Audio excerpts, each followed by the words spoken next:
श्री कृष्ण ने जब अर्जुन को कर्म का महत्व बताया तो अब वह कहते हैं सिर्फ कर्म करना ही पर्याप्त नहीं, उसे ज्ञान से जोड़ना आवश्यक है।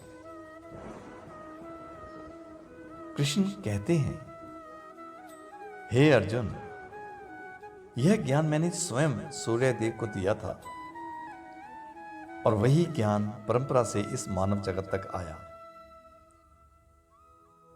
पर जब अर्जुन ने आश्चर्य से पूछा, हे केशव, आप तो अभी हैं, फिर आपने ये ज्ञान पहले कैसे दिया?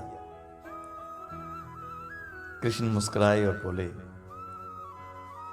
हे पार्थ, मैं अनेक जन्मों से गुजरा हूं, तू भी अनेक बार जन्मा है, पर मैं हर जन्म जानता हूं, तू नहीं जानता। यहां कृष्ण हमें बताते हैं कि हम केवल शरीर नहीं, चेतना है। हमारा हर जन्म एक अवसर है सीखने, कर्म करने और आत्मा को शुद्ध करने का। फिर कृष्ण कहते हैं, जब भी अधर्म बढ़ता है और धर्म घटता है, तब मैं अवतार लेता हूं, सज्जनों की रक्षा और दुष्टों के विनाश के लिए। परित्राणाय साधूनां विनाशाय च दुष्कृतां धर्म संस्थापनार्थाय संभवामि युगे युगे।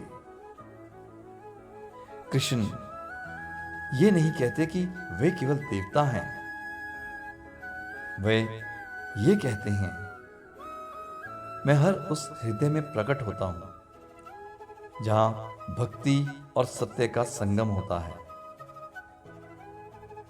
यह अध्याय हमें सिखाता है, ज्ञान बिना कर्म अधूरा है और कर्म बिना ज्ञान अंधा है। जब दोनों मिलते हैं तो वही योग बनता है, वही मोक्ष का मार्ग बनता है। ज्ञान तभी सार्थक है जब वह कर्म में झलके।